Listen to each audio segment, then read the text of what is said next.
All right, what is going on, Bree Hive? Welcome back to another live stream this wonderful Tuesday. Let me know how you guys are doing in the chat section.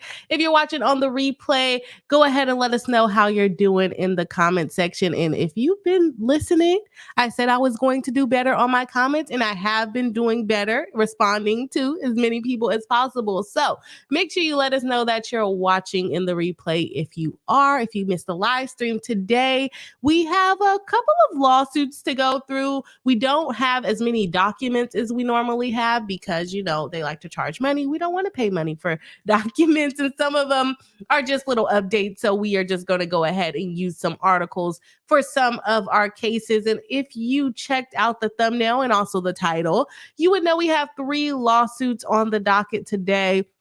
Maybe some brief touches on updates on things, or not updates, but on cases that I thought about covering but decided not to cover. So we have Nia Long. We're going to be talking about child support. We love child support. How do these celebrities get so much money in child support? They're literally making people's yearly salary in child support. In this case, we are talking about Nia Long, who is an actress. I think that's all that she does, but she's an actress.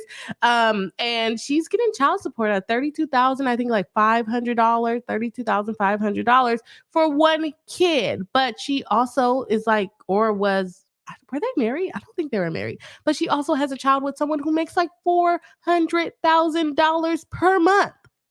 $400,000 per month, which is ridiculous. And I have not seen money like that. I hope one day I can see money like that, but probably never will. Don't wish ill will in my life. Let's wish the $400,000 per month, not per year, per month into my life. And he's only paying $32,000 worth of child support. So, I mean, I guess that's not bad when you have $400,000. That's like what, less than 10%?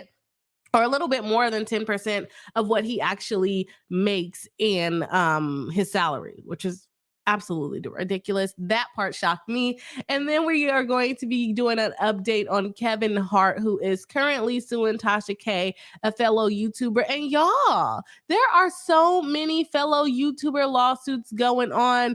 I just saw that the Ace family, I guess kind of a family lawsuit, filing for divorce. I haven't looked that much into it, but as I was logging on to the live stream, I saw someone pop up with that video that they're getting a divorce. So don't quote me on that because, uh-oh. Give me 1 second. I was on YouTube playing my own video. What was I saying? Yeah, I haven't looked up into it, so don't quote me on it. And then Kimmy sent me some other, maybe not necessarily YouTubers that are being sued, but a couple of people. We have attorney Logan Paul's crypto zoo lawsuit. Attorney Tom filed a class action for crypto NFT scam, and he countersued in his answer. So we got Attorney Tom and Logan Paul in some lawsuits. And then we have Lauren the Mortician and her attorney, who also represents several other TikTokers, I believe, is also suing people. So I haven't looked into those ones yet, but we may touch base on those as the week goes on. So let me know in the chat section if you guys want to hear about those cases. Remember, Logan Paul, Attorney Tom, and Lauren the Mortician. She's from TikTok. Is she on YouTube too? I know for sure she's on TikTok. That's where I found her. And then, let's see if we want to cover those cases. We were talking about it before the live stream, but I don't know. I think they would be good cases to cover. So, and then lastly, what do we have last? We have another Dunkin Donuts lawsuit. So we're partially in food court, partially in civil court, partially in family court today. And Dunkin Donuts is suing or getting sued over their vegan milk this time. So Tuesday, when we did the live stream, it was not actually against Dunkin Donuts, the corporation, but instead against a franchisee of Dunkin Donuts that was being sued for their exploding toilet. If you guys missed that lawsuit, make sure you go back and watch it.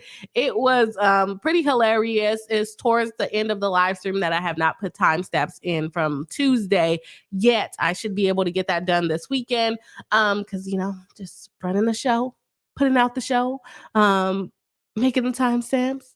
doing pre-recorded videos, which I am still working on the contract for Love is Blind. That should be coming out next week. So if you guys are interested in diving into what it would be like to be on a reality TV show, keep your eyes peeled because we're going to go through the contract that Renee Poach is saying was unconscionable and should not be enforced. So if you're interested in that, make sure you keep it up. I know I'm like throwing different lawsuits in while I'm trying to introduce the lawsuits that we're covering, but you know, my mind is just going, it's been a long week, okay? And I actually have a trial tomorrow, but it's not as feisty of a trial as it was like 2 weeks ago when I couldn't stream at all because I was that busy. But I will actually be in trial tomorrow. So my head is it's still going places, but we are still here tonight. So we got Dunkin Donuts being sued for vegan milk, basically charging more for vegan milk. We got Kevin Hart accusing Tasha K of basically hiding her money, which it would be insane if that's what she's doing, because remember, she also owes Cardi B $4.25 million for defaming her like 2 years ago, which I don't know if she's even seen any of that money. I think maybe a payment here or there. And then we have Nia Long collecting her check and getting $32,000 per month for her child from her, I guess, baby daddy. I don't think they were married. Let me know in the chat if you know if Nia Long was married to this guy that I can't remember his name, so I'm not going to say it on the live stream until we get to the case. Let me know if you guys heard about these lawsuits, and I'm going to go ahead and get into the chat. That was a long intro because I was very distracted, feeling very like, oh, let's go. Let's see who's here. We got Cardova82 changing the profile photo, saying good evening to our Queen Bree and to the lovely Bree Hive. Hello and welcome into the live stream. Nice to see you tonight. Y'all, you know what happened? I don't know if you guys saw, but I posted a short about Beyonce's lawsuit from like 2018. And like people were in the comments threatening me that they were going to sick the beehive. Look, I'm already confusing it. Going to sick the beehive onto me because I am saying bad things about Beyonce. But I'm not saying anything bad about her. I'm just saying there was a lawsuit filed against her for performing witchcraft on her ex-drummer in which she accused very odd things. Now, would I be surprised if it came out that Beyonce knew witchcraft? No, I wouldn't. I think a lot of people practice a lot of different things that we don't know about. But the things that the lady was claiming, I don't necessarily believe those things. But yeah, they were coming for me in the comments, and people are telling me don't talk about gossip, spread positivity. I'm like, I'm literally just updating on a case. Do you not see what my channel is about? So yeah, if you guys haven't checked out that short, check out the comments because people are like coming for me, and I'm like, geez, should I be doing these shorts? Because they expose you to so many more people than the people that are subscribed to you. So I don't want my channel getting like dislikes and people trying to report me and things like that. Hopefully people don't get that hectic, okay? Crystal Harris says, whoop, whoop, hello and welcome into the live stream. Nice to see you tonight. Baby Meatball, love that name. Still saying good evening, Bree Hive. Hello and welcome back to the live stream. Cardova82 saying hi to the peoples. Mary Malarkey, welcome back in the live stream. Nice to see you tonight. Saying, hey, Bree, hope you're feeling better. I am feeling a little bit better. I have a little bit of stuffiness, but I definitely feel like I'm going to be able to get through the stream a lot better than on Tuesday. If you guys have not already, please do hit the like button. Helps us out in the algorithm, helps us get more friends and not mean people on my shorts attacking my my morality at this point over the beehive. The beehive. Look, I'm like the beehive. She stole her whole thing, right? No, we're not stealing it. Baby Meatball says more donuts. No. Well, there's vegan milk, so they're probably trying to avoid the donuts because they're lactose intolerant, I'm assuming.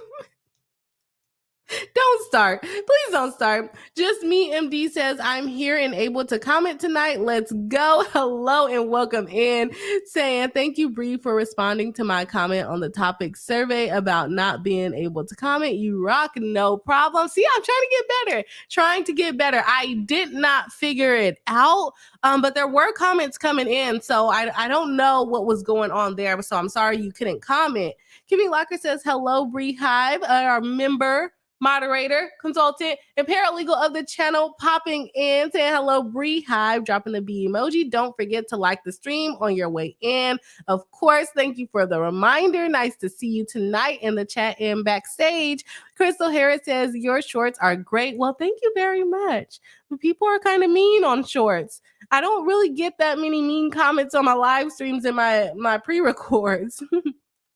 Cardova82 says, hey to Kimmy Locker. Thanks for the documents. Yes, of course. Make sure to thank Kimmy. She pulled the documents for us today and every day, really, most of the time. Baby Meatball says, Bree Hive over the Beehive. Don't start. Y'all gonna give me my first cease and desist letter. I think I'll be kind of excited when I get one, but at the same time, it's like you don't want that drama, you don't want that trouble, but you know, it means you made it once you get the cease and desist letter, right? I don't know. Maybe I'm tripping. Crystal Harris says they'll be all right, shaking my head. And people just like have so much time on their hands, like just hit the thumbs down button and keep it moving. You don't need to try to tear my life down. This is my channel. Don't follow it if you don't like it. Mary Malarkey says, sick the Beehive on you for what? But we're your hive. We're in your corner. Thank you so much. But basically just reporting on the case because it is an old case. And that's what I'm covering on my shorts right now, or just kind of old cases that maybe like died down, but just kind of an update, like just in case you never heard of it, because I had never heard of that lawsuit. Thought it would be something fun to talk about. And some people did not like that I was talking about it. Kimmy Locker says fandoms can be crazy, but the majority of comments weren't bad, and I think the extra exposure is good for the channel. Yeah, we actually got quite a few subscribers from that video, and I think it's like my most watched short so far. So we're only going to just keep getting better. We're going to have some haters roll in, but we're also going to have some more friends come into the live stream. So that's what we are looking for. Kimmy Locker says, I hadn't heard of that lawsuit either, and I think it was super interesting. Exactly. Like some of these things get swept under the rug. And that one, I guess it wasn't like a super big lawsuit because she just kind of sued in civil court for a restraining order, and it got dismissed pretty much immediately. There was like a follow-up hearing and they just ultimately denied it. She basically accused Beyonce of doing witchcraft, which caused, or claiming that she unalived her cat. She did witchcraft that like affected her love life. So I don't really know how she was going to prove that in court. Like even if Beyonce does do witchcraft, how are you going to prove that in court that whatever witchcraft she did affected your relationship? How do we know your boyfriend or your girlfriend just didn't like you anymore, right? I don't know if she can really blame her all the way for that. Mary Malarkey saying hi to Kimmy. All right, y'all. I just kind of jumped on this live stream and I'm sorry for being a little late. I had a night of actually cooking. So I was cooking and then I ran up here to hop on live with you guys. But I finished the food. So I didn't get to eat dinner, but I did finish cooking. So I didn't really think about what order we were going to go in. So I didn't do a poll about what order we should go in. But I think I'm going to just start off with Kevin Hart, and then we'll jump into Dunkin Donuts, and then we'll go ahead and jump into Nia Long and all the money that she's receiving, because I just think that case is like super ridiculous and I want to end on a high note. So let's go ahead and jump into Kevin Hart. And you guys, please forgive me with these articles. You know, they try to use like fancy language to remind you of who people are and things like that. And I actually am live reacting to all of the documents other than the Nia Long article because I was just busy today. I'm sorry, but we're here. Okay, so let's go ahead and jump into Kevin Hart. Y'all, I be forgetting to do the things on the live stream to make it easier for me when I come back and do the timestamp. So we have I need a little theme song instead of just singing the do. Okay. We have Kevin Hart accuses Tasha K of using a shell company to evade financial liability in the extortion lawsuit. Are shell companies legal? So I don't know if this is the best one to talk about because I don't know if I want to go into if shell companies are illegal because I haven't researched this part of it. So, anyways, if you don't remember the Kevin Hart lawsuit against Tasha K, Kevin Hart, the comedian, actor, I think that's about it, producer, I guess, is suing Tasha K for basically interfering with a contract that he had with his secretary, who he was paying $30,000 a year, which I think we're thinking that it was $30,000 for 3 years to basically get her off of his team. And she signed a non-disclosure agreement. However, Tasha K decided to have her on her YouTube channel, podcast, whatever you want to call it, to basically spill some tea on Kevin Hart, some personal matters, some business matters, which she was prohibited from even doing interviews, and then also prohibited from talking about things that she could have learned during working there. And the things that she divulged on this interview were things that she likely learned because she worked for Kevin Hart. So Kevin Hart is suing the secretary for breach of contract and defamation and all of the things, but also suing Tasha K, fellow YouTuber, a gossip YouTuber. I don't know if we can consider us a gossip YouTuber. I think we're like a legal channel. Legal gossip? Is that a thing?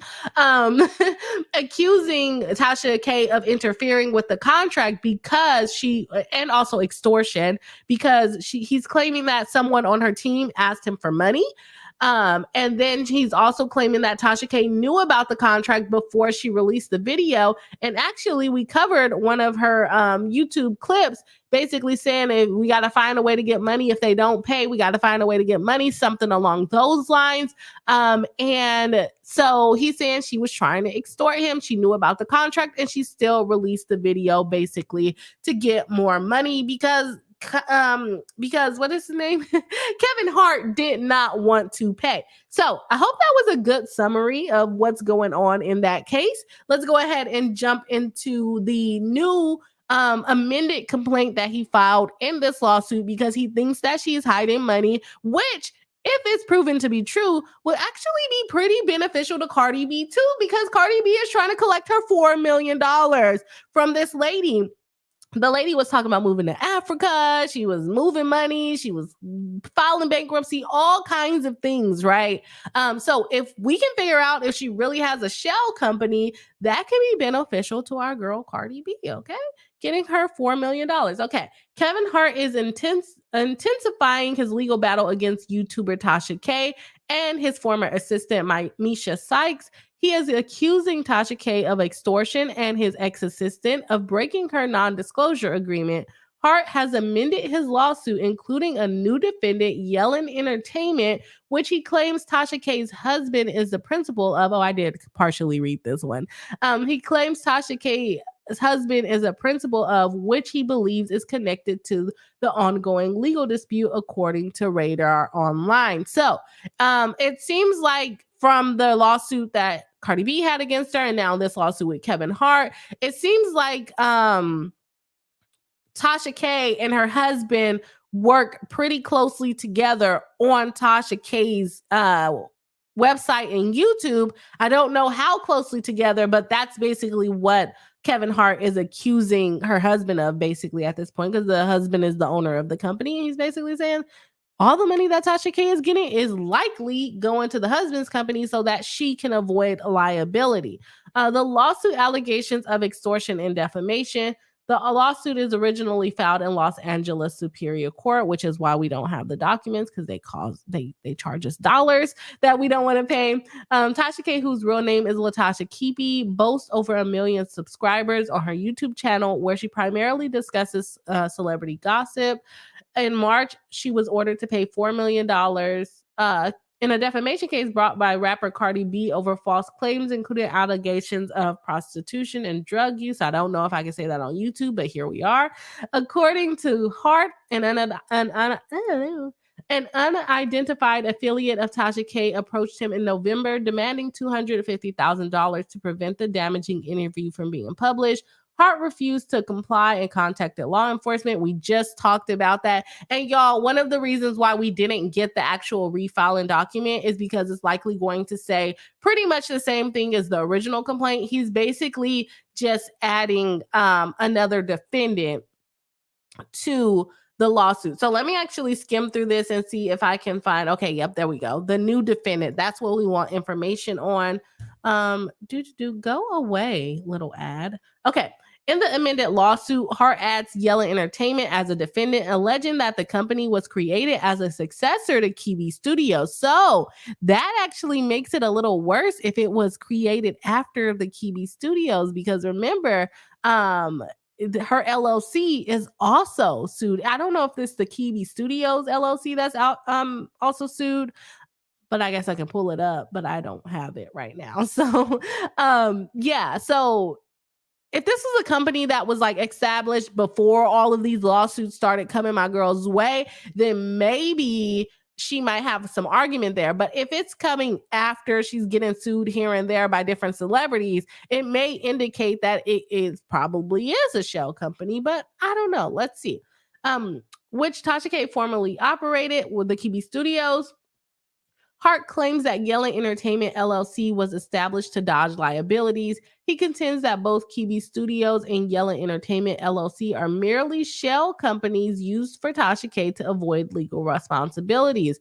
Why would she do that? Because LLCs are limited liability companies. So basically, if your company does something bad, you're not personally liable. If you do something bad, your company is not personally liable. So if she created this Yellen Entertainment LLC, and only Kiwi Studios and Tasha K herself was sued, then creditors like Cardi B could not come directly after Yellen Entertainment for money unless somehow they can prove that it's a shell company. And that's why Kevin Hart is actually pulling this stunt for us right now to try to figure out if it is a shell company. Hart claims Yellen was formed as a successor entity to Kiwi Studios in an effort by Tasha and her business to evade financial liabilities. You have already engaged in criminal conduct and tortious acts that would entitle Mr. Hart to monetary damages against you should he elect to commence with civil litigation. Regarding this matter, wrote Dante Mills, a lawyer for Kevin Hart. In the amended suit, to the extent that you do not cease and desist now, your liability for such monetary damages will increase, as will your exposure to the criminal penalties. Now, this was written in the original one as well because they attached the letter that he sent to her. I don't know if it was necessarily written in the full-on complaint. I feel like they did pull that part of it out, but I could be wrong. But definitely they attached the letter to the original complaint. Okay, let's talk about shell companies. Shell companies are not inherently illegal, but they can be used for both legitimate and legitimate purposes, including evading financial liabilities or concealing funds, according to Investopedia, because we're not investors. We don't know. Shell corporations serve as a common tool utilized by a variety of entities, including well-known public corporations, unscrupulous business operators, and private individuals. One prominent motive for domestic companies to establish shell entities is to exploit foreign tax havens by opting to offshore jobs and profits, capitalizing on more lenient tax regulations abroad. While legitimate purposes exist for forming shell corporations, some affluent individuals exploit them for personal financial gain. Wealthy individuals sometimes establish shell companies in foreign locations, such as Cayman Islands, navigating a legal gray area of tax avoidance. And that kind of happened with Jeffrey Epstein, but we're not talking about that on this channel. Through these shell companies, they divert income in a manner that avoids inclusion in their personal earnings, effectively evading a portion of their tax obligations. Financial expert Andy Chang, founder of CEO of the credit review, told Finura, which is the article that we're reading, a shell company is a corporate entity created to hold funds and manage the financial transaction of another entity. They're not inherently illegal, but due to their capacity to conceal ownership in financial transaction, they can be exploited for illicit activities such as money laundering and tax evasion. And apparently, avoiding to pay your liabilities when it comes to lawsuits. And Kevin Hart is basically like, I don't want her to get away with this. If she's funneling all of her money that she makes from YouTube and from her website, then Kevin Hart wants to make sure that this entity is available to pay her debt if they find in his favor, which I'm feeling like they are going to find in his favor. So it was very smart of him and his lawyers to get this entity under, surveillance so that she doesn't then get rid of the money, because there was a lot of rumors about her getting rid of money when it came to paying Cardi B back as well. So are we thinking she was talking about she was going to move to Africa to basically, I don't know if she was saying it to avoid this, but in our opinion, it happened right after the lawsuit. So it comes off as she's trying to avoid paying her monetary liabilities. She's making enough money on YouTube, maybe not for $1 million to pay Cardi B, but she's definitely making something, right? And Kevin Hart is just basically saying she's trying to hide that something that she's making. So if you guys have not already, please do hit the like button. We are partially through this. Oh, we're at 21 likes with 21 people watching live. So thank you everyone that has already hit the like button. Definitely appreciate it. Let's go ahead and jump back into the rest of the article. He continued to further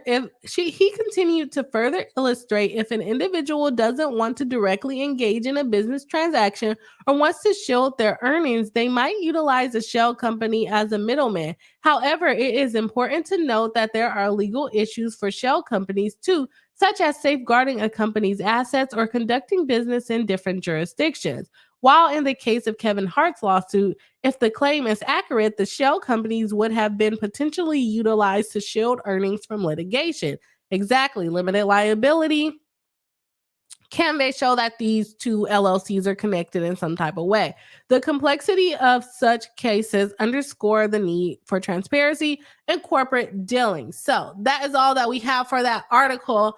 And will I be surprised if it comes out that she is using her husband's business as a shell company? Absolutely not. What I would like to know is where his shell company or where his entity is actually formed. Is this one of the ones that is in a foreign place?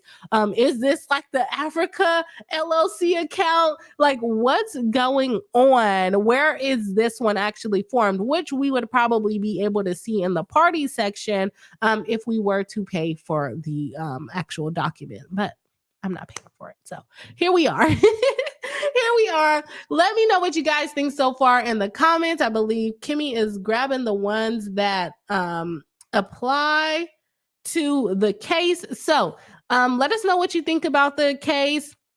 Or not the case, I guess, basically adding the shell company. Would you be surprised if Tasha K is basically hiding money? Do y'all really know Tasha K like that to know whether she's hiding money? I mean, the girl was not convicted, but found liable for defaming Cardi B. And let me tell you, like, Cardi B does a lot of things. She's a rapper, she has a past, all of the things, but she came on here saying she had all of these diseases, that she was doing these elaborate moves that may be like inappropriate and embarrassing, that Cardi B says that she was not participating in. So would we really be surprised if we find out that Tasha K has a shell company? For me, I wouldn't be surprised. She tried to allegedly move to Africa to potentially avoid liability to Cardi B. So would I be surprised? Absolutely not. Do I think they're going to find it in this lawsuit? I hope so. I hope so. I hope that they find whether or not there is a shell company at play here. So let's go ahead and jump into the comments so I can see what the Beehive is saying. All right, let's see what we got. We got Mary Malarkey says, you can't hide money docs anymore, can you? What do you mean about that? That you can't hide the money? I think you can. I'm not super familiar with shell companies because I'm not shisty like that, and I don't own mega corporation businesses where I'm trying to hide money. So I don't know. Tanya D says, it's very hard, Mary. There are a lot of internet sleuths these days. I don't know what you guys are referring to. Are you just referring to like this plain shell company? Kimmy Locker says, I don't know Tasha K like that, but from what I've heard, it would not surprise me. Exactly. I agree with you. She's had so much stuff going on. It's like, can we really push this past her? But the thing is, I'm just like, am I like a not skeptic or a skeptic? Like, I just don't put anything past anybody at this point because people do crazy things. So, let's see. We got some people popping in. I think Kimmy already kind of pulled your chats up, but hi Cheryl C, welcome into the live stream. Hey Tanya D, our member and moderator of the channel, welcome into the live stream, reminding us to hit the like button. Nice to see you tonight. Tanya D says, I'm listening to the transcript of Jonathan. Oh, wow. Where is that at, Tanya? Let me know where the transcript is. Do I have time to listen to it? Probably not. Probably not. But if you have it, let me know because I mean, it's a 3-day weekend. I might have time to catch up on it. But I also said I was going to try to keep up with the Young Thug trial, and that thing is just way too far gone. I could not even catch up on the 2 weeks where they were off. So I don't know if we're going to catch that Young Thug trial unless someone is doing a pretty awesome summary that we can catch up on. Cheryl C says, I'm catching up on 2 times. Be there in a bit. Well, welcome in. We'll see you when you get here. Let me see. I think Kimmy got some more chats for us. Crystal Harris says, what is a shell company? It's basically a company. So like, let's say we own Beehive LLC and then someone is going to come and sue me. So I want to pretend like I don't have any money. So I open up another, not making it similar, but let's call it, I mean, I guess we can make it similar. The Hive LLC. And I basically push all my money over to there. So shell companies, it's basically to hide the ownership of the company, which, like the article says, it's not necessarily a bad thing and they're not necessarily illegal. But some people, mostly people with a lot of money, use them to avoid like tax liabilities or paying liabilities of being sued and things like that. So I don't have like a full-on definition for you because I didn't know we were going this deep into it. So, and I'm not all the way familiar with it. I can be honest about that. Chantel says, wonder if Cardi's lawyers will use Kevin's lawsuit, re the shell company. I know they definitely see it all going on, and I would use it to my advantage because I think Cardi B has filed some documents trying to request more information regarding Tasha K's financials. So if this case can figure out that she is using a shell company to hide money, let's find out if Yellen actually has like $4 million in the bank. Oh yeah, they're gonna go after that. They're gonna try to pierce the corporate veil. Tasha K is gonna say she doesn't have any, authority over it. It's her husband that owns it. But can we pierce the marriage? I don't know. I'm not that skilled in being a lawyer to tell y'all if that's possible or not. Not that seasoned. But maybe that's the kind of things that we get into, and I don't think that Cardi B can then add that company to her lawsuit since it's already been adjudicated and they weren't added early on. But Kevin Hart is doing the smart thing and adding it early on. The question is are they going to be able to pierce the corporate veil? I think yes, if they can prove that it's like an actual shell company used for malicious purposes, then probably. That she's basically just putting it under her husband's name to protect herself and her money. And I mean, I guess their money because they're married. We'll have to see when the case goes further. It's possible they can put it onto her. Just Me MD says, I followed her for a while and it was just just too toxic. Found myself yelling at the TV too much, and no, I would not be surprised. I definitely believe you on that. I never watched her stuff. Like, I found out about her through the Cardi B lawsuit, and I tried to watch something she put up, and it's just, like you said, toxic, loud, ratchet. I don't know what else, any other words to describe it as. Kimmy Locker says, Tasha K's company, Kibi Studios, is registered in Georgia, and her husband's company, Yellen Entertainment, is registered in Florida. Now, I wonder why that might be. Sounding pretty Shelly to me. I don't know what y'all think, but it's sounding pretty like she's hiding something there. So let's go ahead and jump into Dunkin Donuts vegan lawsuit. If any other chats come up, I'll try to catch them. But let's go ahead and let's get busy. We are in another lawsuit with Dunkin' Donuts, except this one is actually suing Dunkin' Donuts. And I'm sorry, y'all, if we got to jump around a little bit, but because this is a live reaction, so I don't know what's going on in here. Class action complaint filed by Chelsea. Tanya, you're suing? It's not spelled the same way as our Tanya. Natasha, Guinea, Arsenio, Albert, Pauline, Laura, Selena, Ruby, and all other individuals similarly situated is suing Dunkin Donuts LLC, a Delaware corporation. Why is it called an LLC if it's a corporation? Delaware does weird things, but that's why corporations like to open their companies there, because they get all of these benefits if they are there. All of these people are suing Dunkin Donuts LLC. Introduction into the lawsuit. Plaintiffs bring this action against Dunkin' on behalf of all consumers in California, New York, Texas, Colorado, Massachusetts, and Hawaii, and in the United States, who within 4 years of the filing of this lawsuit have purchased coffee-based drinks, tea-based drinks, and other beverages from Dunkin' that contain non-dairy milk alternatives, and paid a surcharge for the non-dairy alternatives, including plant-based or lactose-free milk. Now, I don't have this problem because I don't drink coffee. Would you guys be offended if they charged a little bit more to have the lactose? Okay. Would you guys be offended if you had to pay more for like lactose-free and plant-based milk?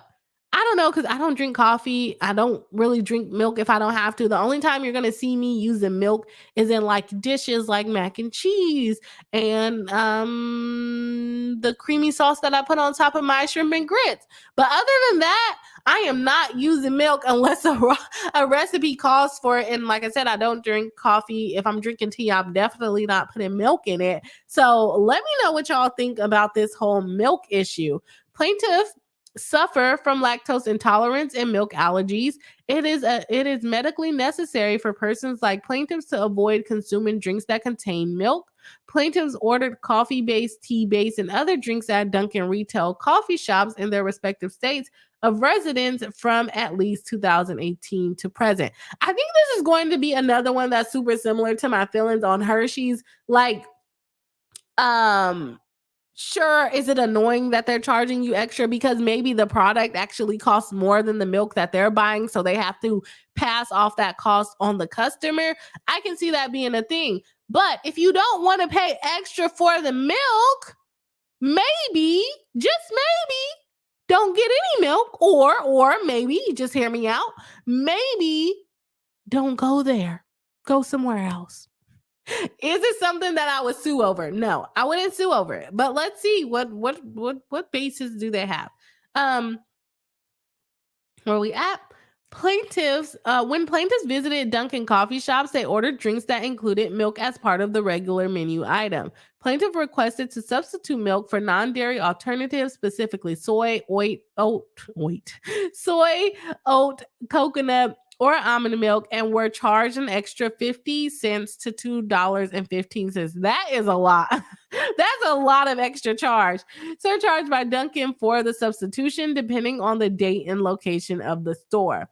Dunkin' charged from 50 cents to $2.15 surcharge to its customers who were lactose intolerant to substitute milk for non-dairy alternative products in its beverages throughout the class period.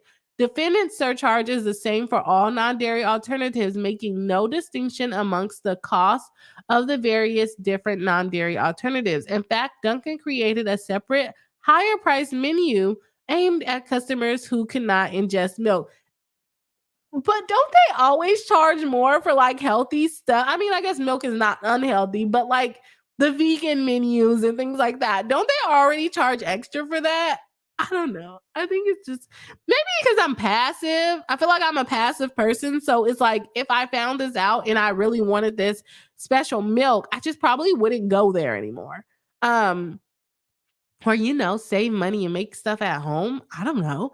In 2023, the average price of a Dunkin' crafted coffee drink was $3.25. Therefore, the surcharge could be up to 40% of the average drink price. I didn't even know that their drinks were that cheap. That's pretty cheap, $3.25 for a coffee. If you go to Starbucks, how much are you paying? Like $6 to start?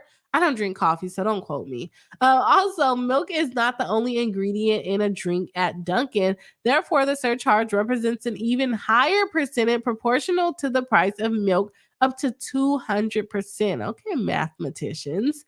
There is no material difference between the price of lactose containing milks and the price of non dairy alternatives that would support levying the surcharge to substitute a non dairy alternative in the Dunkin' drink. So, why are they charging it? The thing about it is they're going to have to do discovery to figure out, like, okay, maybe in the regular store, there's not that much of a difference, but maybe in Dunkin' Donut universe, there is that much of a difference. And also, you might have to think about them having to take that extra step to make sure that they are not putting your stuff in a same container or mixer that could have had regular milk in it. So is it a service charge or is it really the charge for the milk?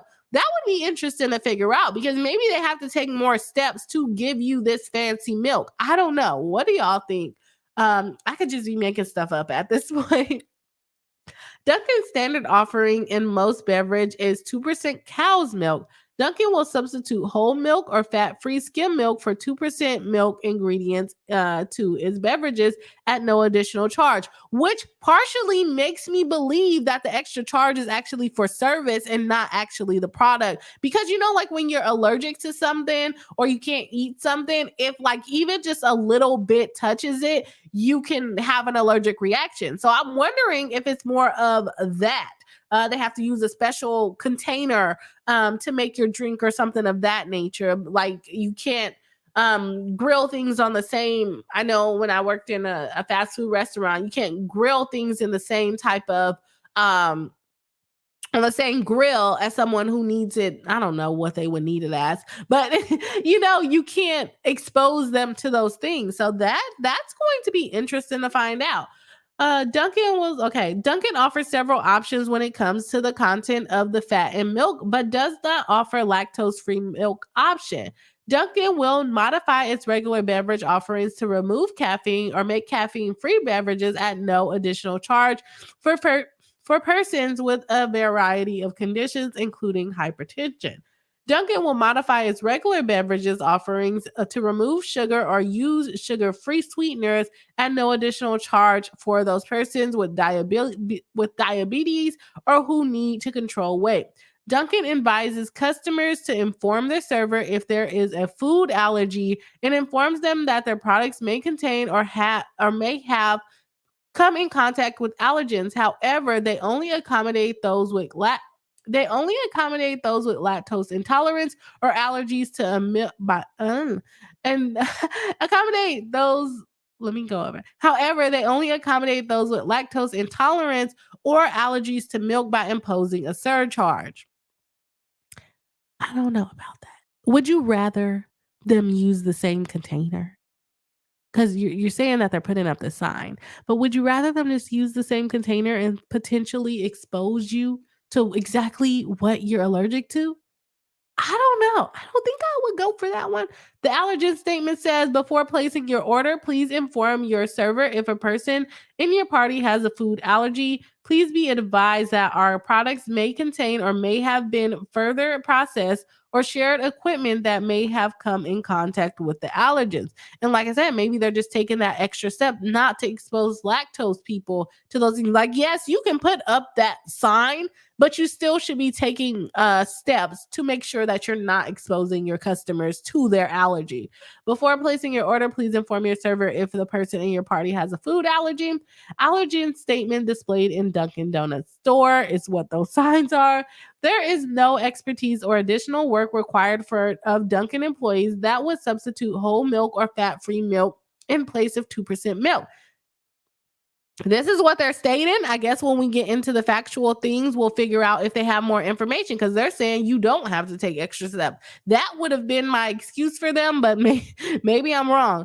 Or when let me see. There is no expertise or additional work required of Dunkin' employees that would substitute whole milk or fat-free milk in place of 2% regular milk. There you go. Or would make caffeine-free or sugar-free beverages to also substitute non-dairy alternatives such as soy, almond, coconut, oat, or other lactose-free milk in place of the 2% regular milk. Lactose intolerance is a disability. Oh, I didn't know that. A milk allergy is a disability. I also didn't know that. Dunkin' charges customers with lactose intolerance and milk allergies an excessive high surcharge to substitute non-dairy alternatives in the drink. So this sounds like it's more of like a ADA complaint versus like, I mean, I just didn't like your milk complaint, which makes sense. In this way, defendant's conduct violates the, oh, yep, immediately after I say that, right? Violates the Americans with Disability Act, California UNRRA, Civil Rights Act, Colorado Anti-Discrimination Act, Hawaii Anti-Discrimination, Texas Human Resource Code, Massachusetts Anti-Discrimination, New York civil rights law, and constitute common law unjust enrichment because they took an extra $2 from them. Okay. A defendant discriminates against plaintiffs and the putative class members by levying a surcharge for its non-dairy alternatives in the form of non-dairy alternatives added to its coffee-based drinks or other beverages, or you could just not go there. Like when some places are just not ADA compliant, they have stairs, you can't get in there, you just can't go there. Plaintiffs also seek declaratory and injunctive release to ensure that defendants charges the same price to lactose intolerant customers and customers with milk allergies for the same menu items as regular customers, and that it does not add a surcharge for non-dairy alternatives such as soy, almond, coconut, oat, and other lactose-free milk. What do y'all think so far? What do y'all think so far? This just sounds a little odd to me. Okay, I got it for Kimmy in the back channel. I don't know. This sounds odd to me. What do y'all think? Okay, we got the parties. We don't need to know all of their business. All right. And so I don't know if we need to go back through the background facts. Because Kimmy told me that there's another section that may be helpful, more helpful to us. Okay. Now we're going to go through it. Okay. Plaintiffs are lactose intolerant or have a milk allergy requiring that they each consume drinks that do not contain lactose or lactose-based products, which include milk and many milk-containing products. Plaintiffs will suffer adverse health effects if they ingest milk or milk-containing products, makes sense, including stomach pain, digestive tract inflammation, bloating, bowel can't say it today, irregularities, there we go, and vomiting. As a result, plaintiffs must pay a very careful attention to the drinks they consume and can only consume non-dairy products and drinks that contain non-dairy alternatives, including lactose-free milk. Plaintiffs' disability limit their major life activities of drinking and the nutritional benefits of ingesting drinks and digestion. Not trying to be mean, but that sounds funny. It limits your major life activities of drinking. But very, very, very relevant, okay? Lactose intolerance is a disability that makes it difficult to digest lactose. Lactose is a type of natural sugar found in milk and dairy products. When lactose moves through the large intestines without being properly digested, we are back to bathroom talk, but let's go on. It can cause gas, bloating, belly pain, and diarrhea. Hopefully that didn't happen to our other Dunkin' Donuts guy when the toilet exploded on him. Many people who have a lactose intolerance cannot eat or drink any amount of milk or milk containing products. Persons with lactose intolerance and milk allergies experience various levels of reactions to the ingestion of milk and milk containing products, including a bloated stomach, intestinal gas, nausea and vomiting, stomach pain and cramping, and also diarrhea again. Lactose intolerance occurs when the small intestine does not make enough of an enzyme called lactase. The body needs lactase to break down the digestive. Okay, we don't need a science lesson.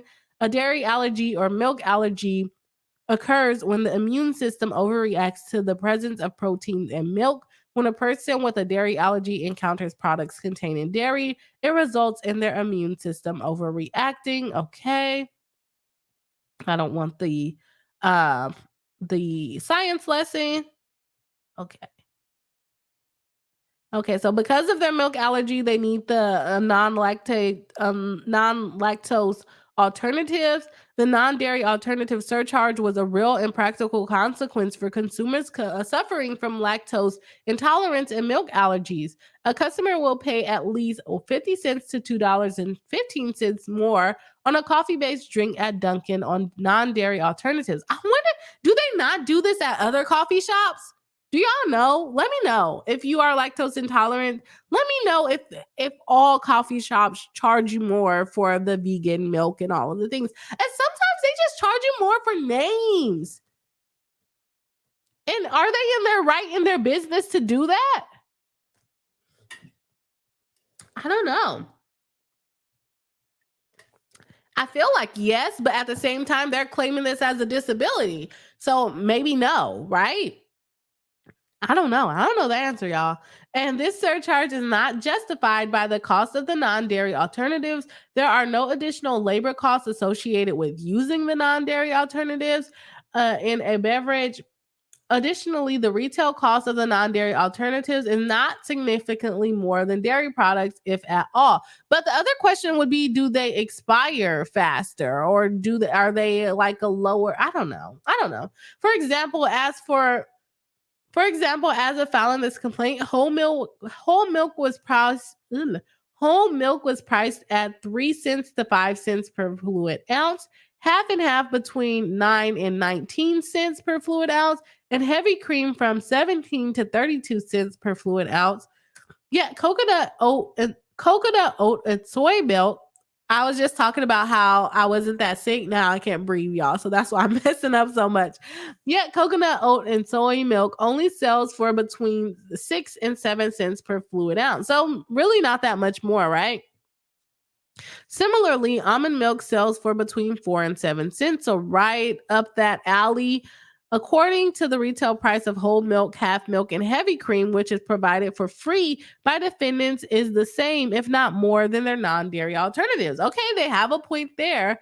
Accordingly, non dairy alternative surcharges are not to defray the added cost of the use of the ingredients. Instead, the surcharge are designed to profit from those consumers with lactose intolerance and milk allergies. Indeed, only non-dairy alternatives incur a surcharge when cream may be more expensive than any other dairy alternative. Without the availability of non-dairy alternative options, consumers with lactose intolerance and milk allergies are deprived of the opportunity to enjoy consuming don't go to Dunkin'. Like, why do you need to go to Dunkin'? Sorry. Dunkin' coffee, beverages and drinks with friends, family, and business associates. Okay, that makes sense if you have to be there, right? But if you're like choosing to go there every day and getting mad that they're charging you extra, like buy a coffee machine at home, okay? Upon information and belief, Dunkin' sells approximately 3 million coffee-based drinks per day. That's a lot of coffee, okay? Um, excuse me, y'all. Various studies in the United States concluded that the portion of the U.S. population that is lactose intolerant is at least 12% and maybe as high as 48%. Lactose intolerance is common in adults. Almost 30 million persons in the United States have it by the age of 20. I hope I never get lactose intolerance. I love cheese. I love cheese and macaroni and cheese and things like that. Dairy allergies are one of the most common allergies in the United States. Greater than 15 million people have a milk or dairy allergy. Dunkin's annual revenue in 2021 exceeded $1.4 billion. That's a lot of money. That's a lot of money. But Dunkin' is one of the largest coffee chains in the world. Because of its size, Dunkin has the power to control the manufacturing costs of non-dairy alternatives. Upon information and belief, Dunkin has earned over $250 million in the United States as a result of its discriminatory and illegal levying of the surcharge during the class period. So they earned an extra $250 million for their surcharge. Okay. They go ahead and do the classes. We're not going to go through that. Okay. Violation of the Americans Act with Disabilities. We understand that it is a disability. And so they may be entitled to money. And y'all, I'm sorry, I'm not as familiar on this type of law, so I can't really give a lot of feedback. But I'm going to try to jump into the section that Kimmy said would be a good one. Okay, I think it's this one. The surcharge constitutes intentional discrimination against persons with lactose intolerance. Defendant created a surcharge targeted to persons with lactose intolerance because defendants accommodates other customers' dietary preferences and allergies free of charge, but imposes a surcharge only on persons with lactose intolerance. As alleged above, defendant provides modification and substitutes for persons with heart conditions for caffeine-free, diabetes with sugar-free at no additional charge. Consumers with these dietary preferences pay no additional money for the accommodations defendants affords them. Consumers who need non-dairy alternatives because of their disability, specifically lactose intolerance, are targeted for the surcharge because of their specific medical condition. Defendant is making a choice to impose the surcharge for necessary beverage modifications for one class of persons with a specific disability, lactose intolerance, while at the same time not imposing any extra charge for those persons with another medical condition. This is the essence of intentional discrimination. Defendant is disproportionately profiting from their customers with lactose intolerance. Defendant's surcharge greatly exceeds the amount of any minimal difference in costs associated with the non-dairy alternatives. Defendant's surcharge is the same for all non-dairy alternatives, making no distinction amongst the costs of various different non-dairy alternatives. Defendant is intentionally profiting from the sale of non-dairy alternatives at the expense of those persons with lactose intolerance. So yeah, I get the case. I do get the case. I'm just not as familiar with the laws behind it. So let me know if y'all know about the milk and coffee. Like I said, I don't drink coffee and I for sure don't drink milk for fun. So I did not drink milk. Like those kids that can drink like a cup of milk, I could never in my life do such a thing, nor would I ever want to do it. And I would probably like have in school where they only gave you like white milk or chocolate milk. I never understood why people chose the white milk. Like, why would you want to drink that? I don't like milk like that. And then like the chocolate milk, that was hard enough. And I actually really like chocolate. But yeah, I just wouldn't get milk. Like I don't want to drink milk at all. So it looks like we have quite a few of comments here. Uh-oh, what did I do? Quite a few comments here. So let's go ahead and jump into what the Bree Hive has got to say. So we have Tanya D said no because I pay more for lactose-free milk in the store. Okay, so Tanya D is saying that lactose-free milk does cost more. And sometimes I feel like, yeah, it may not cost more to manufacture it or to have it or whatever it is, but sometimes they just overcharge for the name or for the need. But is it specifically intentional against people with disabilities? Which again, I did not know that a lactose intolerance was a disability. Which is interesting. Katia Finn says, I just use over-the-counter lactate pills, problem solved. And maybe that will work for people, but then they would say, well, I have to buy extra stuff to avoid the problem. Cheryl C says, I pay more when I buy lactose-free milk at the grocery store, so I wouldn't like paying more to add it to my coffee, but it would not surprise me at all. That makes a lot of sense to me. I'm thinking that it does cost more, but it looks like they're looking at like national averages based off of whatever research they found, but it doesn't necessarily, we're not really looking at Dunkin Donuts actual bills and buying these things and storing these things and all of the things, right? Tanya D says, not paying $2 more though. Definitely would not. Dunkin Donut would never see me again. They would never see me again. They wouldn't even get the opportunity for me to complain about the $2. I might cancel my order right then and there. When the price goes up too fast for me, I'll be like, oh, what happened? Why is it so much more? My mom still makes fun of me till this day because I went to the Dollar Tree when I was a kid and I had some money, some pocket money that my mom or somebody gave me. And I went to the store and I went to the Dollar Tree and I bought something that was supposed to be $1. And it came out to $1.07. And I was like, well, why is it $1.07? It's supposed to be $1. This is the Dollar Tree. Imagine me at 8 years old in the Dollar Tree now where everything is $1.25. Okay. Absolutely ridiculous. But Dollar Tree, this is a Dollar Tree. Why is it $1.07? The clerk's like, because there's taxes. And then I was like, okay, I got you. I got the 7 cents. I'll give you the 7 cents. When I get out of the store, my mom makes fun of me because I'm like, well, why did I have to pay taxes? I'm a kid. I shouldn't have to pay taxes. And, then the lesson came that everyone pays taxes. But I watch my prices. And if I would have saw that I went in there for a $3 coffee and then all of a sudden it was $5 because you're telling me that I'm putting lactose intolerant stuff, I would walk out of the door. That's like half the price of the coffee at that point.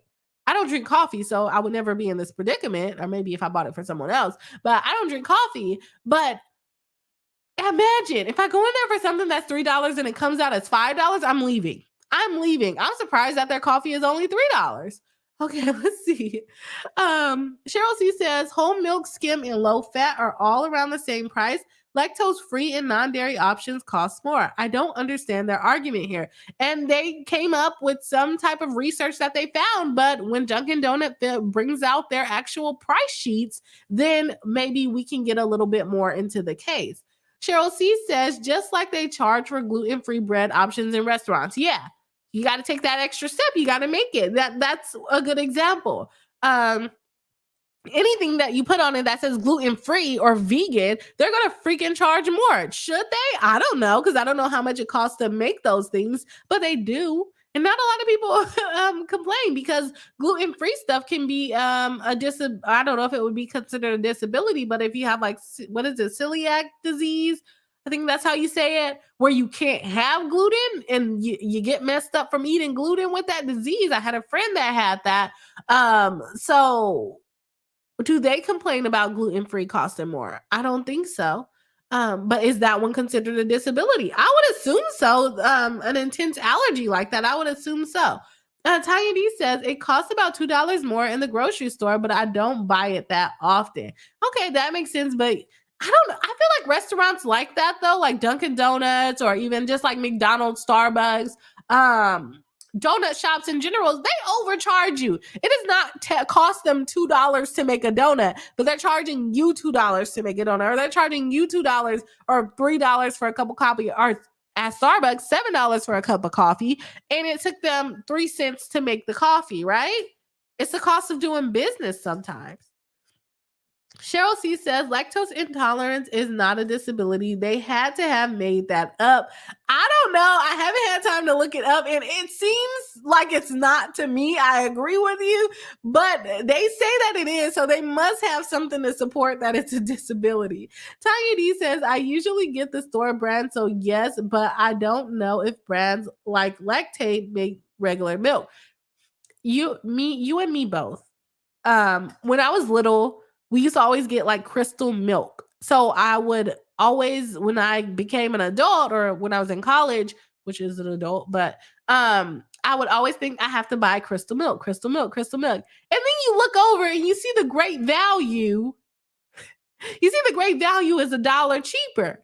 And then so I just started buying the store brand because it's like the same thing. In my opinion, it's made in the same factory. That's what is in my head, is the exact same thing, especially when it has the little compared to this certain brand. I say, this is that certain brand. It's definitely, in my opinion, made in the same factory. You can correct me if I'm wrong, but at this point, it's the same. I'll never forget my best friend was like, "I would never buy Great Value. I would never buy Great Value shrimp.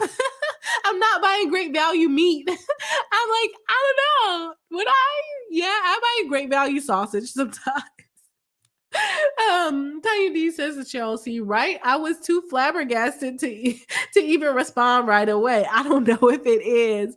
Just Me MD says we pay extra for specialized syrup, milks, and other items at the other places. Why is this any different? They got something against Dunkin Donuts. Dunkin Donuts. Why I keep saying that? Dunkin Donuts. I don't know what they have against them, but they're suing them. And I would assume they do that like at every coffee place. But thank you for chiming in on that. Just Me MD says my venti upside down caramel in and out extra shot almond milk with whipped extra hot caramel macchiato from Starbucks. If you want to be extra, you gotta pay extra. Simple. That sounds complicated. You know what I order from Starbucks? I order a cup of water and the double bacon sandwich, the egg sandwich, the breakfast sandwich. That's what I order from Starbucks. Or if I'm getting fancy, I might order a hot white chocolate. I might have me a little hot white chocolate, and I'm not gonna, that milk does, do some things to your body. So I definitely understand not wanting the milk. But yeah, I got a hot white chocolate for you, a white hot chocolate. Or sometimes I might add a little dash of cinnamon into my white hot chocolate. Otherwise I'm just drinking hot chocolate. And then the other thing I like to have is the dragon fruit lemonade one. Yeah, that's about as fancy as I'm getting at Starbucks, but half the time I don't like to go there because I end up buying like a whole meal. It's a whole meal price for a drink and a tiny little sandwich. So I don't really like it. But I go there sometimes. Tiny D says, FYI, Breyers makes a lactose-free ice cream. Huh. I don't buy lactose-free things, so I wouldn't know that, but thank you for letting us know. Cheryl C says, this is absurd in my opinion. Are they also suing lactose-free and non-dairy product manufacturers because they charge more for them than regular milk? What about every restaurant that upcharges for gluten-free bread? Agreed, but they came and said that the milk is similarly priced. We're just going off of their word at this point. They're going to need to bring some type of a scientist there, or not scientist, but market researcher there to basically prove their case. But again, if Dunkin Donut comes and says our Dunkin Donut lactose-free milk costs $5 more than the regular milk, this is our receipt, then who cares what the national average is if Dunkin Donuts is paying that to buy them the fancy milk or non-milk, whatever you want to call it. Cardova 82 says, as the mother of a child with severe autism, it rubs me the very wrong way that they call lactose intolerance a disability. That's why I'm like, I don't think it's that serious to be a disability. And then when you are dealing with people with disabilities, you're being compared to people that can't drink milk and eat cheese. Not to be mean to anyone that's lactose intolerant, but it's like, you can literally avoid your disability. You can literally avoid paying the $2 extra by simply not going there. You can simply avoid the $2 extra by not ordering a milk-based product. I don't know everything that they sell at Dunkin Donuts, but I'm pretty sure they have something else. Like me, I don't drink coffee. I don't like coffee. It's nasty. It smells weird to me. So when I go to a coffee place, because my husband wants to take me to a coffee place, I'm just going to get something that I will drink, like hot chocolate, or tea, or a juice, the refresher drink. So I don't know.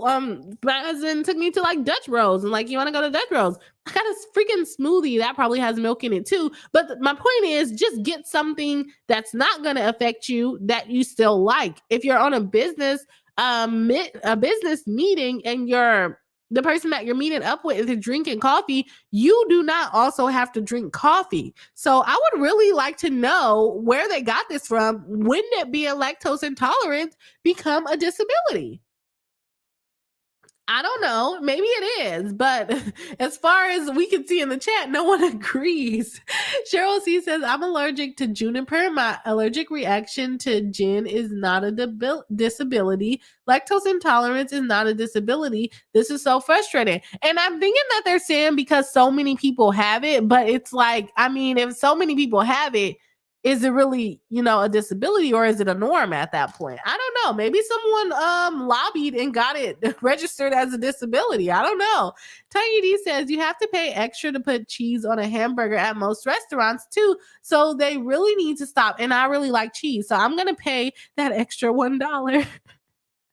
The extra $1 for the cheese. Alpha and I just went to a ramen restaurant, and we wanted our ramen spicy. And so, guess what they did? They charged us $1 for this little tiny cup of spice. And I was like, I really just paid $1 for that. But I'm like, the spice is so good. It's worth it, right? It's worth it to have what you want. Did that spice cost $1? No. I can guarantee you that spice did not cost $1. It was good though, but I'm sure it did not cost $1 for that little. It was a little, like not even like the big plastic container. It was a tiny little plastic container. I was like, what is this? What is this? Oh. Cheryl C says, but you use far less half and half in cream than you do milk or non-dairy milks. This is a false comparison. I would agree with that too, Cheryl C. Heavy whipping cream is heavy. It's heavy. Cheryl C says, no one is filling a venti cup with hot, heavy cream and added flavor. Oh, that would be so nasty. Oh my gosh. Y'all, I really don't like milk. I use heavy whipping cream for like if I make an Alfredo or mac and cheese and things like that. But drinking a cup of heavy milk, it's gross. I cannot. I'm the wrong person to cover this lawsuit. Kimmy Walker says Starbucks was also hit with a class action suit for the same reason, different attorneys in 2022, and that case is still ongoing. Ooh, that would be nice to look into. I'm like, if Dunkin Donut is being sued for this, Starbucks has had to already be sued for this. So thank you, Kimmy, for pulling up the stats on that. I want to see how far they are. Tiny D says, that's crazy, Kimmy. We need to keep up with that one too. Yeah, I'm like, I feel like we need to find it. Cheryl C says, according to the ADA, there are no regulations requiring restaurants to offer lactose alternatives at all, nor are there any requirements to charge the same price. Thank you for pulling that up for us. And that's what I was like. They were trying to compare it to what do you call it? Hypertension and diabetes. And making something sugar free.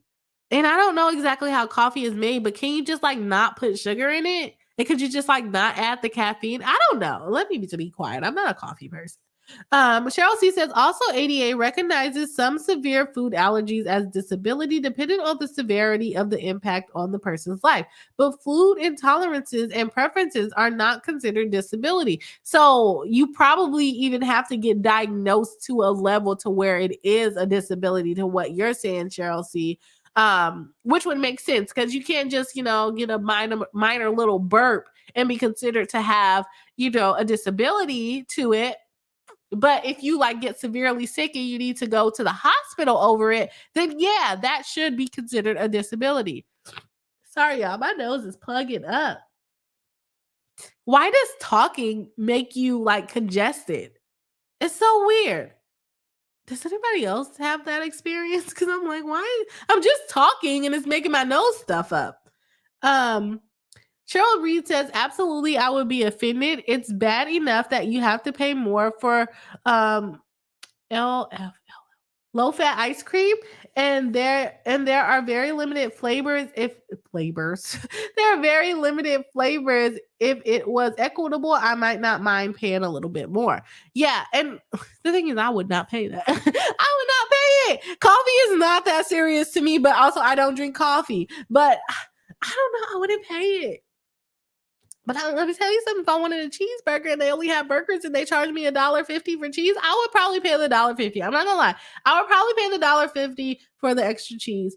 Who eats a burger with no cheese?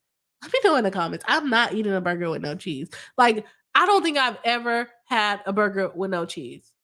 Not that I can remember. And I wouldn't remember because it's not memorable. Okay. I need cheese on my burger. Crystal Harris says non-dairy milk costs more.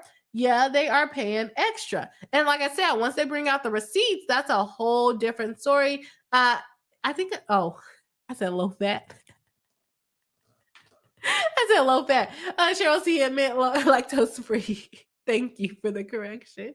See, Seltzer, another member of the channel, saying there is an added cost for storage.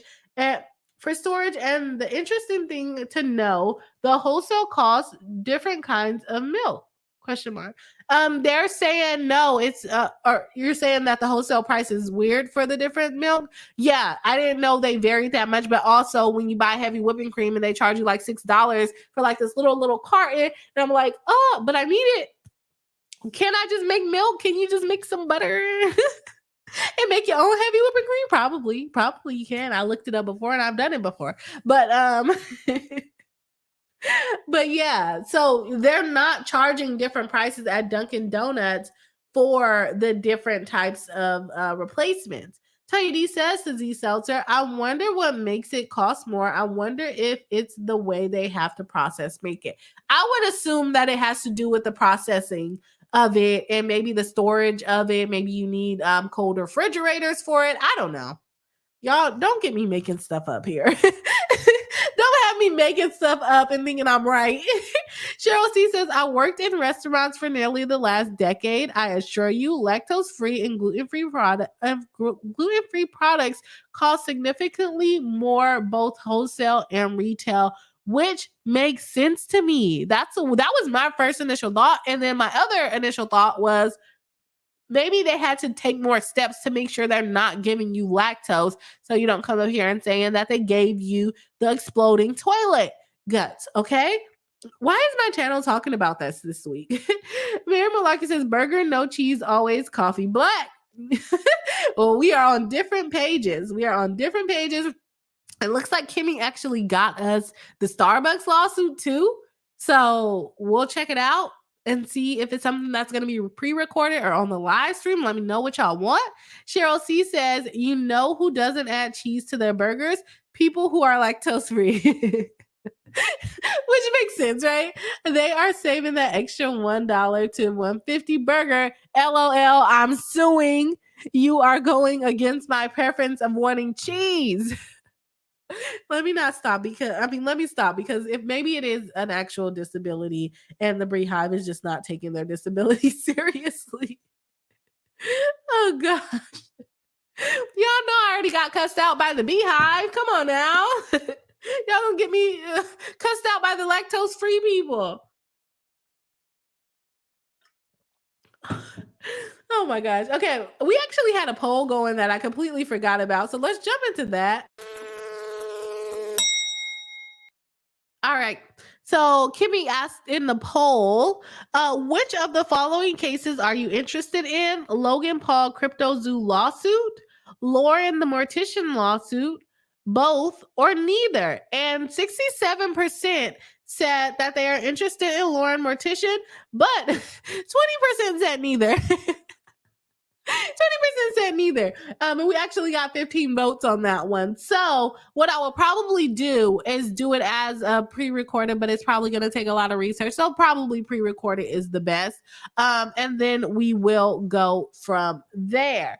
Okay. Thank you for everyone that put your vote in. We're going to go ahead and end that poll. And then we have 25 likes with 19 people watching live. So if you have not hit the like button, please do. It helps. What is something cool I can say to make people want to like the live stream? I don't know. I feel like telling them about the algorithm. People don't care about my algorithm, right? People do not care about your algorithm, Bree. But do hit the like button. It does help the channel out, helps us get more friends. I need something cool to say about hitting the like button. YouTube needs to recognize the Beehive, okay? We're going to blow up this year. That's the goal. That is the goal. Okay, guys? So keep showing up. I definitely appreciate it. All right. Let's jump into the last case for tonight. But for tonight, it's an article. But still about a case. So let's go ahead and transition over. I don't know why I keep saying let's go ahead. Let's go ahead. I need to come up with some cooler transitions. Let's check it out. Let's buzz on by. I don't know. All right, we got Nia Long and Amy. I don't know if I'm saying his name right. Amy Aduka reached custody and $32,500 per month in child support. That's a lot of money. Like most of the people that we're dealing with, it's like $5,000. We might get up into $2,000, you know? And that's for multiple kids. But $32,000, I have never, other than like Kanye West and all of them, I have never seen this kind of child support. But he's making almost $500,000 per month. All right. According to documents obtained by The Blast, the former couple, so I guess they were not married, shared joint custody of their child, with Long receiving $32,500 per month in child support. What is her net worth? Does she need that much child support? Like, I'm not hating on you, girl. Get your coin. But geez, I feel like she's in so many movies. The settlement negotiated by Long's attorney takes into account Long's high earning. Yep, so they did consider her money. As an actress and businesswoman, I didn't know she was a businesswoman. What kind of businesses does she own? Despite Uduka's monthly disposable income of $465,804, this is his monthly income. $500,000 every month. So he's making like $6 million a year? Jeez Louise, what am I doing with my life? Hanging out on YouTube with the Beehive. But yeah, child support for $32,000 for one kid. This is for one kid. Let me know in the chat what y'all think about this. Is this excessive? Does she need that much money? I'm going to look up how much she makes per year. Okay. The custody agreement also addresses issue of timeshare. As the head coach of the Houston Rockets, Uduka has extensive travel commitments during the NBA season. For the 2023 and 2024 season, Uduka has less than 5% timeshare with their son, while Long has about 95% timeshare in Los Angeles, California. So basically what's happening there is she basically has sole custody and he has visitation. He's having less than 3% timeshare. He's probably only seeing his kid like one day out of the month. Okay. Cause I just did a case like this. Or maybe not even one day. Maybe he's like 6 hours a week. Or I guess if he has the full day, then maybe a day out of the month, 2 days out of every other month, or whatever it may be. So not that much timeshare. She's basically taking care of the kid at this point. So is $32,000 too much? I don't know. Oh snap. I'm not even showing y'all the thing. But also there's a foot on the screen. So I don't really want anybody with any foot fetishes to find my stream a good place to be. Uduka is entitled to reasonable visitation, with the parties collaborating to facilitate his time with their child.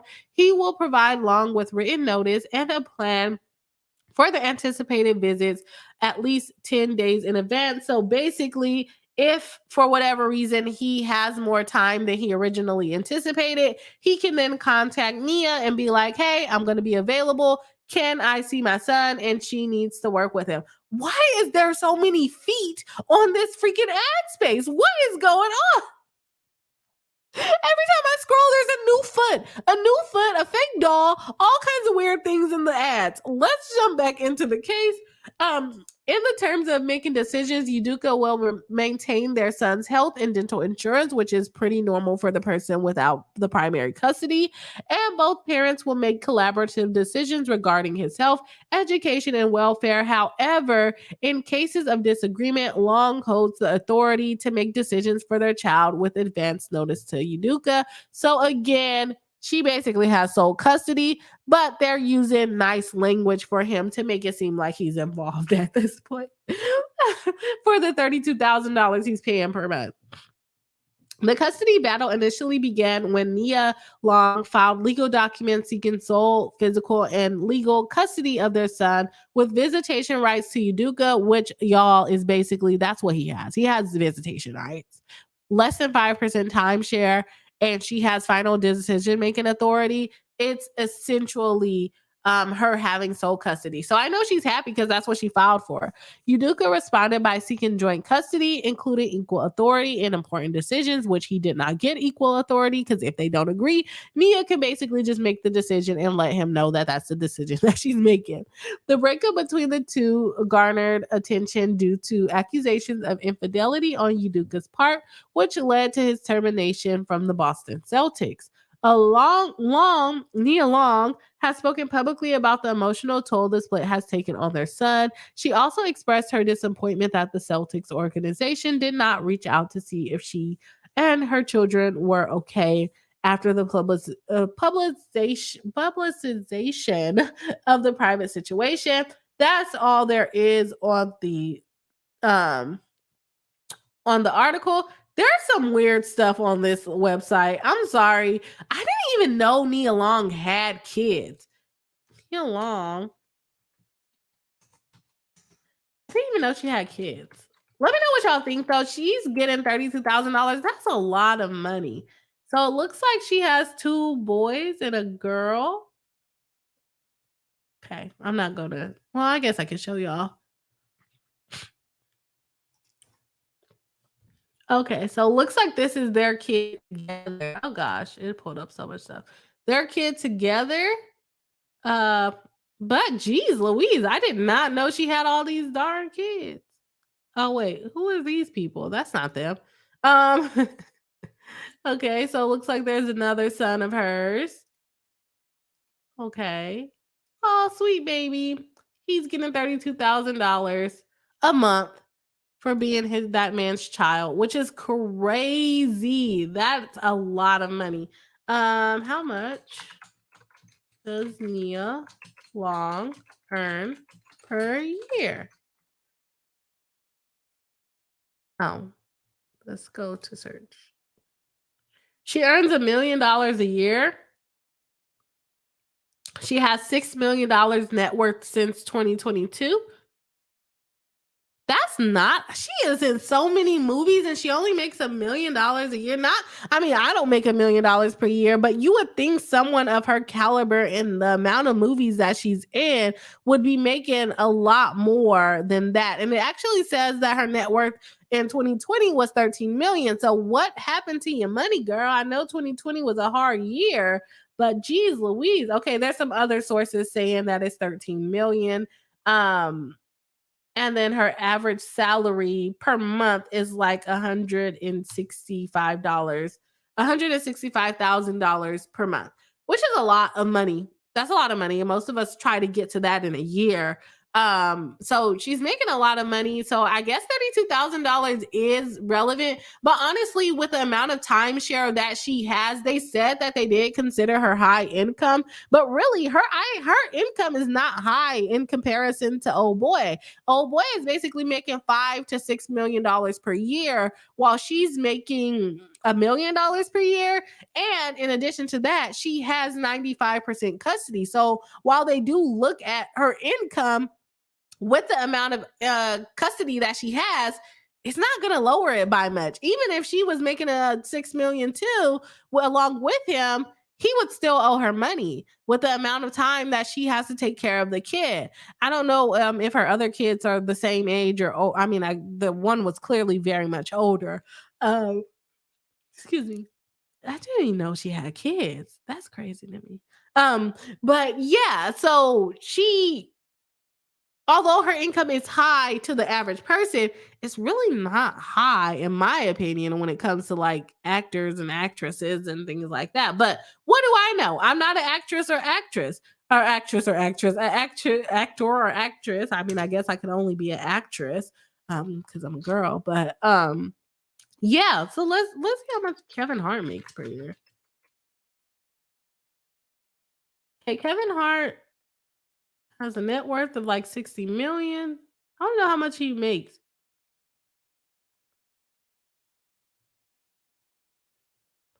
Okay. It's not popping up like hers did. But yeah, only $1 million per year. That doesn't sound like a lot for someone who is as famous as her in my community.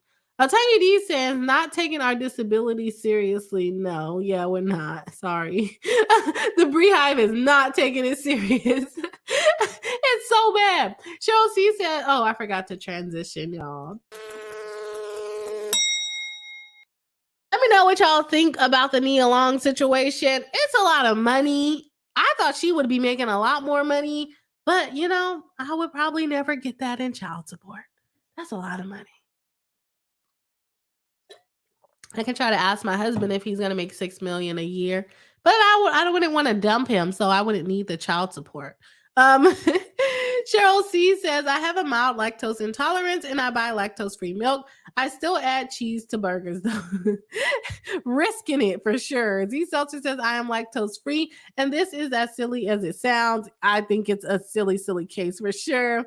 Mary Malaki says, I didn't drink coffee until I had my first full-time job at 19. The coffee came out of a machine back in the late 79s. Yuck, and then mix the sludge with powdered creamer. That sounds gross. That sounds so nasty. Mix the sludge. Why is it sludge? Tanya D says, same to Cheryl C. My friend's husband is very intolerant, though. That's how I know about the ice cream. Okay, that makes sense. Mary Malaki says, I didn't drink coffee. Oh, I think I already read that one. Oh, in the late 70s. And then they mix the sludge with the powder. That's gross. I'm sorry, Mary. That's nasty. Why is it sludge? Is it thick or something? No, don't tell me. Don't tell me. Tanya D has been a member for 19 months. Thank you so much for supporting the channel. We definitely appreciate it. Says, just want to say I love the shorts you have been putting out. Keep up the great work. Thank you very much. I'm putting a lot of work into it, and we're getting some strange or not strange feedback. Of course, with growing, there's always going to be somebody with something negative to say.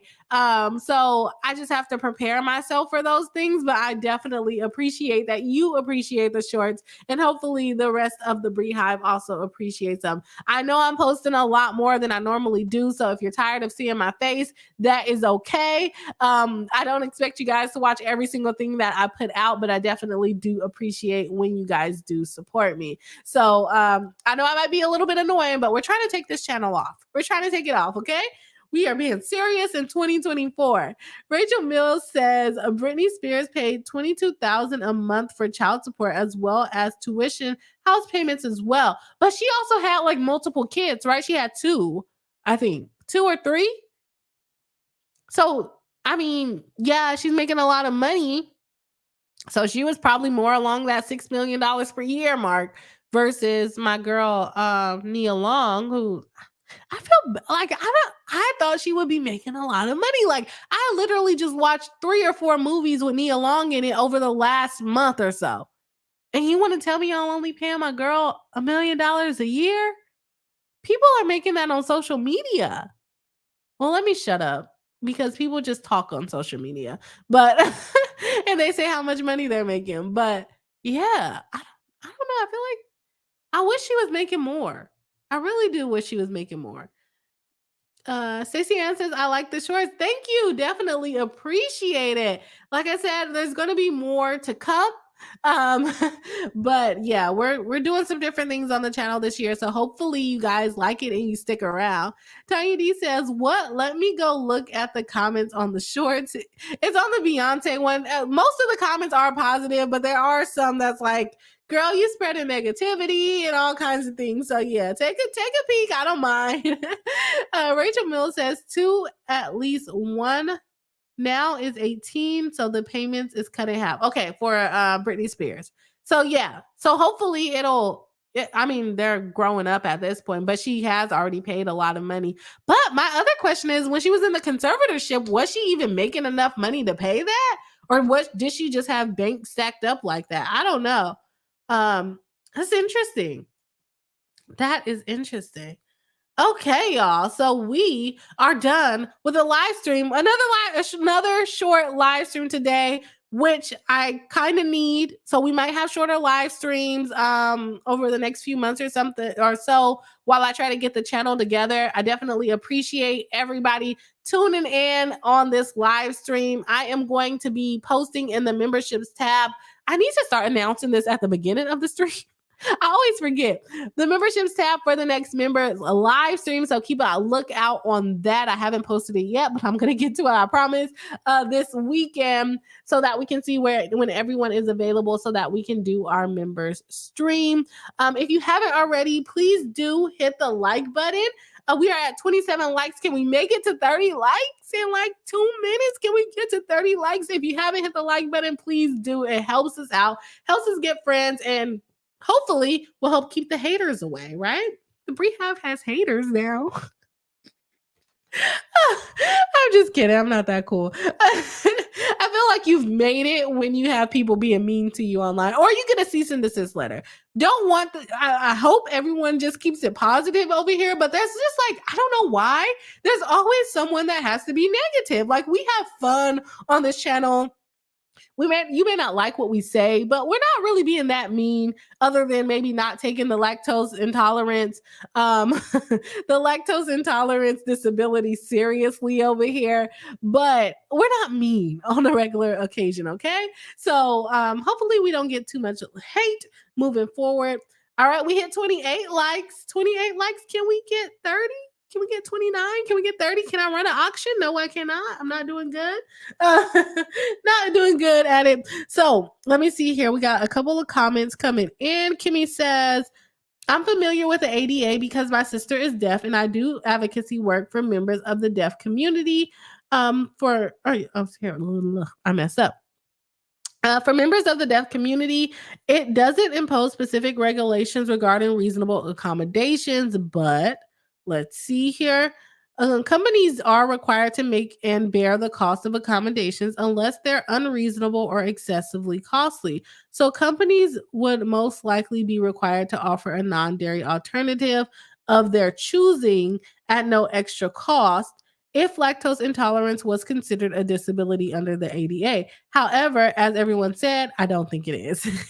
Thank you for that. And thank you for breaking that down for us, Kimmy. Yeah, I think they would have to make some type of accommodations, but at what severity? Because I believe that lactose intolerance could potentially be to the level of a disability, but I feel like you would have to have, I mean, sorry, but extreme reactions to it. I don't think like a little bit of burping or a little bit of extra time in the bathroom is going to qualify as a disability, right? But maybe if you have to go to the hospital every time you drink it or something of that nature, I think that is leaning more towards the disability realm of things. Mary Malarkey saying 29, let's go. Okay, we hit 29. Let's see. Oh, yes, we made it to 32. Shout out to the Beehive. Let's see. Shout out. I love that one. Shout out to the Beehive. Okay, we hit 33. Shout out some more to the Beehive. I gotta get us like a little theme sound button. But y'all, I don't even know how to work this Rodecaster Pro. I finally figured out so that I can hear myself doing the robot voice or like the voice effects. So I finally figured that out. But I barely know how to work this thing. I need to put some more time into it. Gabrielle George says, I don't mind the length of the live stream. Oh, yeah. I like the longer live streams. I just need more time to prepare the other stuff outside of the live stream while we work on building the channel. Tiny D said we hit 30. Yes, thank you for sure, Mary Malarkey. Woot. And Kimmy Locker saying, woo, yes, I definitely appreciate it. We are speeding things up here. I love to see it. Thank you for all of the support, y'all. I hope you guys have a wonderful 3-day weekend. Hope you get some rest. I'm definitely going to rest, but I'm definitely going to be making some content for the YouTube channel. Y'all, I also started a different TikTok channel because I felt like it was too intertwined with like my business stuff. But now as I move forward with the content that I'm posting on the new channel, I probably should have just privated all the videos on my old TikTok account, just like I did for YouTube, so that the algorithm can start like refreshing itself. But I'm also finding with my YouTube channel, if y'all care about analytics, that's what I'm talking about at this point. I am noticing that I am still getting some drop off, probably from the people that were on my YouTube for the business and trademark content that I used to post. So it might be a good idea that I started a new TikTok account. It might not be a good idea, but we will see moving forward. I did see someone else just private their videos and they're doing pretty well, but let's just see for my TikTok at least. So if you guys end up finding me, welcome back to the party. But I haven't been promoting it because I wanted to see if I can gain traction without getting the Bree Hive over there following me. But it's basically the same TikTok name that I had before, which is it's Boss Attorney Bree over there, but the new account is just Boss Attorney. If you guys want to follow me over on TikTok, TV said, I love me some analytics. Yeah, gotta dive into it. Check out the stats, Kimmy. The analytics are doing pretty good on the YouTube channel. Cheryl C says employers have to offer reasonable accommodations to their employees, meaning they have to offer a safe place for food storage and consumption. Restaurants don't have to offer lactose free or gluten free to customers. And that's where it comes down to is like, okay, just don't go. Like, to me, if you're charging me extra and I don't want to be charged extra, I'm just not going to go. And let me see. Tanya D says, how do you add sound effects? I can send you some. There's a way to upload it on here. I just haven't looked it up. So if you want to email me, I think I have my email listed in or I think you have an email for me, Tanya D. Or if not, I think you guys are like in a group with Kimmy. Kimmy can always send it to me too.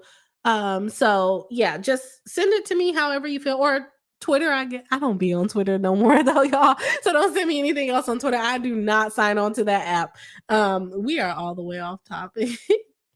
Tiny D says, I was recommended a video on YouTube analytics the other day. Really? Which video were you recommended? Yeah, so I'm working on just kind of upping the content for the year moving forward. So like I said, hopefully we get some more friends over here in the Bree Hive, and we really can start doing things big to where I can stop working as much and spend a little bit more time here making the content a little bit better. So like I said, at the beginning of the year, keep giving feedback. Don't feel like you're being mean to me. If you don't like something, let me know so that we can always make it better for you guys.